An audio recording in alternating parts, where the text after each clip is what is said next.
এই ছেলেরা মিয়া, এই আব্বা যারা নামাজ পড়ো না, আরে না ফরমান, তুই যদি হিন্দুর ঘরে জন্ম নিতি,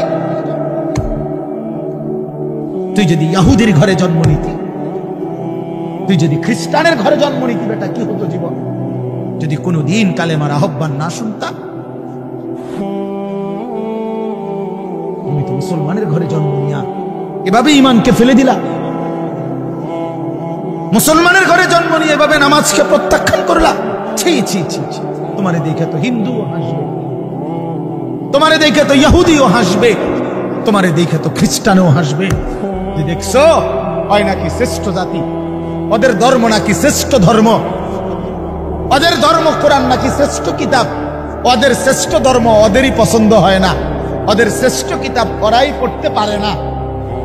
এজন্য তোমরা যারা বেনামাজি ছেলে, তোমরা ধর্মের অপমান। তোমাদের যাদের চুল বেঈমানের মতো, তোমরা মুসলমান ধর্মের অপমান।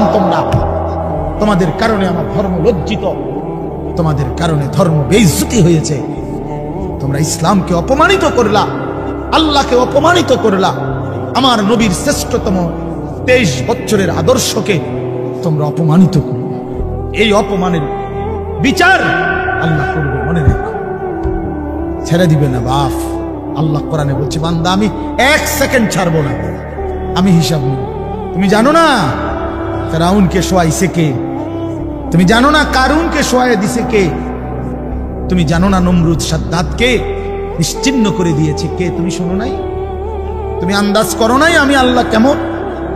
এই পৃথিবীর কত অবাধ্য জাতিকে আমি আল্লাহ ধ্বংস করে দিয়েছি, শোনো নাই? ওই গোটা পৃথিবীর সমস্ত আধুনিক প্রযুক্তি থাকার পরেও তো বাবা আমেরিকার ওই বেঈমানরা, ক্যালিফোর্নিয়ার লস অ্যাঞ্জেলস তাদের একটি স্টেট আগুনে দাবানলে পুড়ে ছাই হয়ে গেছে।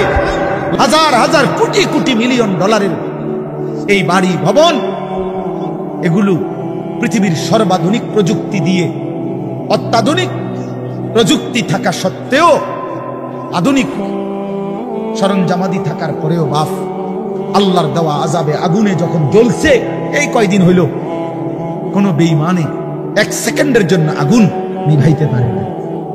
তার মানে বোঝা গেল বাবা, পৃথিবীর কারো শক্তি মূলত কোনো শক্তি না, আল্লাহ শক্তির সামনে নিজেরাও